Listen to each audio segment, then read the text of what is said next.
Hello friends, welcome to our sisters. ఈరోజు recipe వచ్చేసి రసగుల్లా ఫాస్ట్గా ఈజీగా ఎలా ప్రిపేర్ చేసుకోవచ్చో చూపిస్తాను. ముందుగా పాలని విరగొట్టుకున్నానండి. 1 లీటర్ పాలని విరగొట్టుకున్న తర్వాత అందులో 1.5 table spoon or 1 table spoon వేసుకొని బాగా ఉండలుగా లేకుండా పన్నీర్ని మెత్తగా స్మాష్ చేసుకోవాలి. ఎంత బాగా స్మాష్ చేస్తే రసగుల్లా అనేది అంత బాగా వస్తుంది.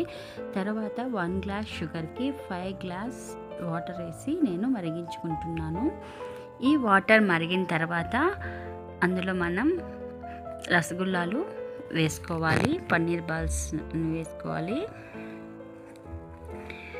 వీటిని మీడియం ఫ్లేమ్లో పెట్టి మనము బాయిల్ చేసుకోవాలి.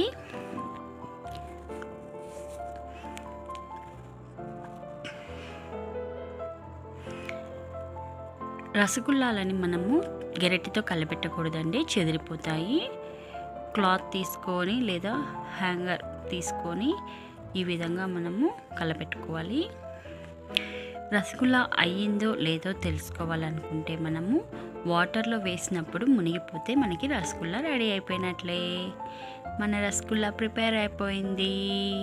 ఈ వీడియో మీకు నచ్చినట్లయితే please like, share, comment and subscribe. Please subscribe. Thank you for watching. Bye. See you in the next video.